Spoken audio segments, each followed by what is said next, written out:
I mean, what are we doing here? Like, what even is this thing?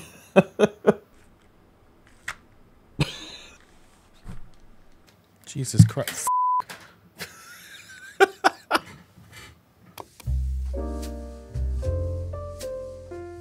Hi guys, Andrew with Headphones.com, and this is the brand new Dyson Zone Headphone, and it's without a doubt the weirdest thing that I've ever reviewed. Essentially, this is an air purifier that also doubles as a headphone.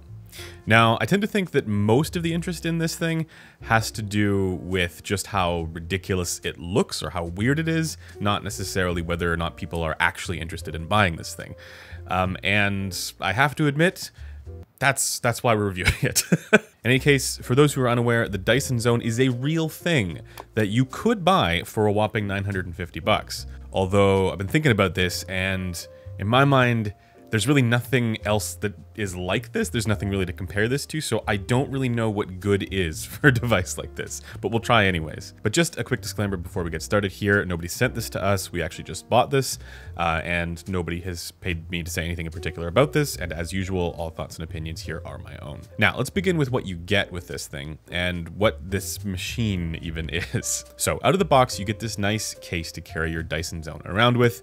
The case actually feels very high quality, which is nice.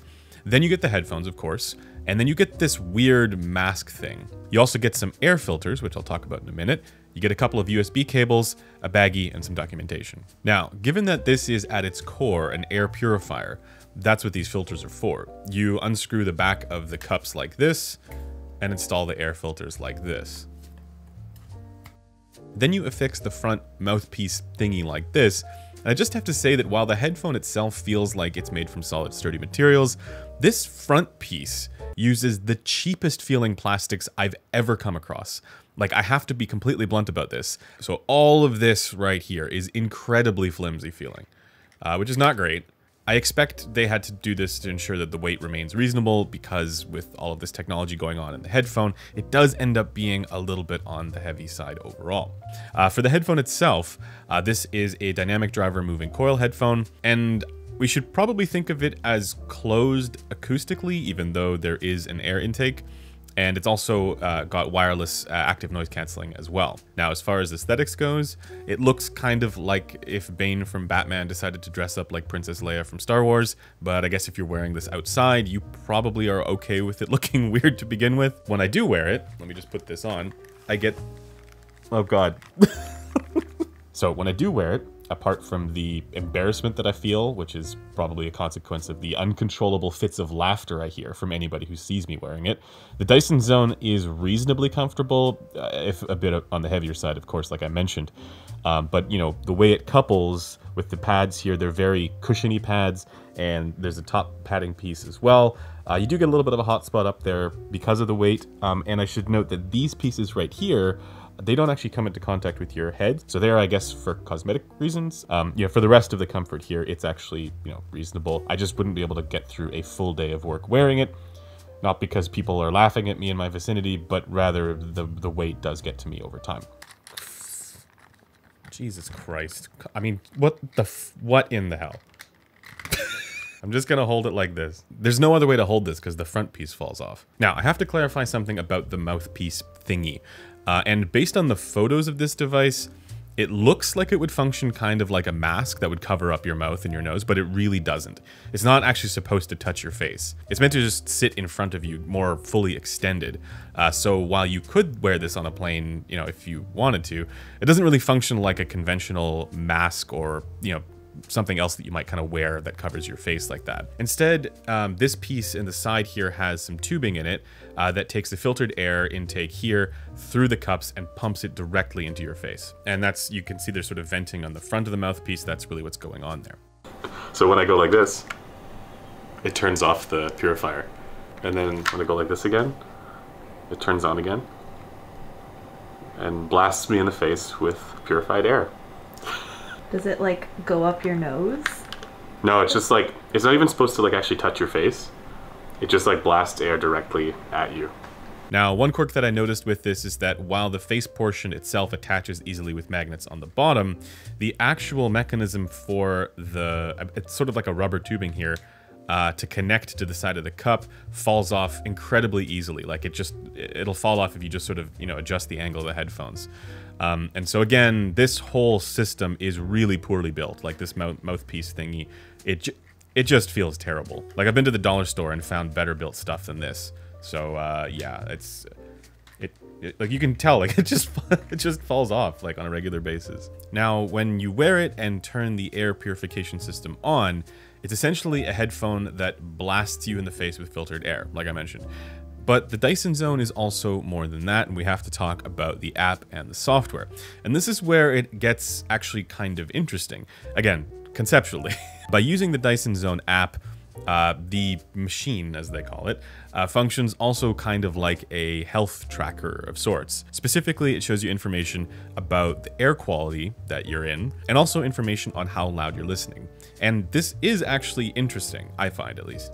There are also sound-based functions like 3 sound profiles to choose from, with slightly different frequency responses to each of them, along with additional ANC controls. But in my view, it's the health tracking concept that makes the Dyson Zone a bit unique. I haven't really seen exactly that from other headphones, but maybe it does exist actually. So if you're a hypochondriac or have a specific reason to care about these things, and I actually think that people often do listen too loud, it's good to at least know that if you are. But if this isn't stuff that you're particularly worried about, even if maybe you should be, then these things are bound to be a bit of a gimmick. The other thing that I've kind of been thinking about this is that you kind of have to take Dyson at their word with all of this. Like especially to do with, whether there's poor air quality around you. I have no reason to doubt that their technology is effective at identifying that. I don't know if there's any other way that I'd be able to actually verify it. Unless we're talking about situations where it's like very clearly smoggy and smoky outside or something like that. Now, for noise canceling, it has the usual active and pass-through modes.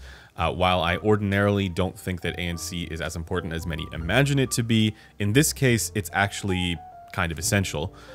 Because when you put the headphones on and turn it on, the air purifier engages and there's a kind of whirring or humming sound to it. And if you didn't have ANC in the headphones, I'm sure that would get kind of annoying. As far as the ANC quality is concerned, I found it to be acceptable. I didn't find it to be, meaningfully out of whack compared to other similar ANC headphones. And if you're looking for additional, ANC data on this, that'll be linked in the description as well in a forum thread where you can see all the data and all the measurements that we've done of this headphone. So from my impression here of the ANC, it's good enough to where it would be helpful in a busier environment or like on a bus. If you're okay taking this in public, which I think is kind of the point, and for that it does work well enough. But just remember that noise cancelling in general is more like noise dulling in practice. Okay, let's now talk about the sound quality. So what I'm showing you guys here is the frequency response measurements done on the B&K 5128, which is currently the most advanced headphone measurement system available. Here you can see both raw and compensated data. And for anybody who isn't familiar, for raw measurements, you don't want them to measure flat at all, but for compensated measurements, you may want them to measure flat, depending, of course, on what kind of sound signature you prefer. And of course, if you want to learn more about headphone measurements, there's links in the description for that, or I'll link it somewhere. For those wanting gross measurements, those will also be linked in the description below, up on that same forum thread, where you'll find all the data to do with this headphone. In any case, you can see that it's not super weird for much of the tuning. In fact, for the majority of the bass and the mid-range, it's actually pretty good. It's just that in the treble, it's significantly boosted, leading to a fatiguing kind of sound. So if I had any feedback here for Dyson, it would be in your DSP, because this is an active headphone, just downshelf the treble. Like whatever you're doing here for your neutral preset, just reduce the treble by a considerable amount, and then I think you'll be all right. And if anybody's wondering if the sound signature changes at all if you remove the filter from the side of the cup, like the air filter, the answer is not really. The bottom line is that there's really nothing all that meaningful acoustically going on there. Now, this is their neutral sound signature in the app, and they have 2 other presets, one being a bass boost and the other being an enhanced mode, and you can see the differences here. Now, I recommend going with either of the other 2 presets, since the neutral preset is not, unless you like a brighter sound signature, of course. But at least with the other 2, the low-end boost serves to kind of balance out the zing at maybe the cost of the mid-range. So I think that either of those other 2 are probably going to be preferable for most people. In any case, if you're just wondering how does this sound, well, for those like S's, F, and T sounds that you hear in music with vocals, well, with the Dyson Zone, those tones tend to dominate over the entire rest of the mix. So it's just a very forward treble presentation overall, which is too much for me, you know, for sure. Now, when it comes to the subjective analysis of how this sounds, the technicalities, if you will, there's nothing really all that wrong here. It doesn't sound, you know, blunted or lopped off for trailing ends of tones. It doesn't sound, you know, particularly out of whack for what you would expect for a wireless noise canceling headphone in general. At the same time, it also doesn't really do anything over and above even far less expensive headphones, like what you might get with the AirPods Max, the Momentum 4s, the Sony WH-1000 XM5s. You get the idea. But this is also one where there really isn't any major standout quality, positive or negative. It's not overly spacious, it doesn't really hit with all that much authority, but I don't find it to be meaningfully compressed sounding either. And I think its only real weakness is that sometimes the lines tend to blend together a little bit, giving a bit of kind of a mush of sound rather than having really distinct and well-controlled imaging. But if you want a description of what the sensation is when you're wearing this and you're using it and you're listening to it, if you have access to an air purifier, stick your head over top of it, turn it on full blast, and then listen to a particularly average pair of headphones. And that's the sensation that you get with these. That's basically what this is. Shots fired. So here's what I think is going on with the Dyson Zone. There are a whole bunch of different types of devices that you may have in your home, that you may use on a regular basis. One of those things is likely to be an air purifier. Another one of those things is likely to be a pair of headphones. And they've essentially just thrown those things together with some smart integration features like the health tracking, for example. The problem is, these are things that don't really need to go together. Like, in my view, there's very little reason for something like this to exist, apart from very niche and specific situations. And with this, in its execution, they've had to compromise on so many things that it just doesn't make sense to me. It just doesn't make sense to do. What you get with this is an air purifier that's awkward to use and looks really strange as a wearable, with extremely cheap feeling build quality. And you get a pair of headphones that's heavy, and all of that for an increased price tag over what you would pay if you just bought better versions of these devices separately.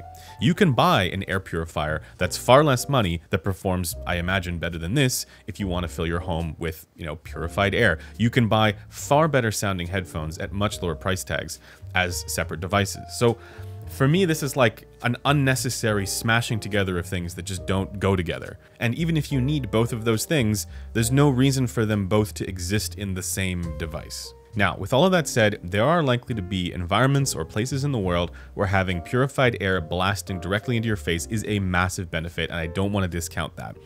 And who knows, when we get the inevitable forest fires here in the Pacific Northwest, this may come in particularly handy. So, you know, in a few months, you might be seeing me, you know, rocking these as a daily driver. But the point there is that if you're somewhere with really bad air quality and you don't care about looking ridiculous in public, something like this, a portable, wearable air purifier device, does make sense. It might actually be amazing for that specific situation. And I want to make sure that that's also fairly represented in this video. For all other situations, this makes no sense to me, and I'm kind of annoyed that it even exists. But hey, make a weird looking thing with a bizarre concept and people will talk about it. So good job on that front. Well played, Dyson. Well played. Anyways, that's going to do it for this video. As I mentioned, if you want all the data on this, all the measurements that have been done, that is linked in the description below in a forum thread. And make sure you guys check out the audio files up on headphones.com and chat with me on our Discord. Let me know if this is something that you are actually considering. Do you have a use case for this? If you want to chat with me and other like-minded audio folks, that's the place to do it. And that does it for me. I'll see you guys in the next one. Bye for now. Oh.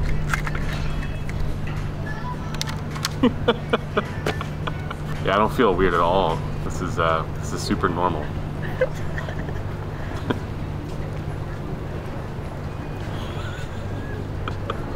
Yeah, just enjoying a nice casual afternoon.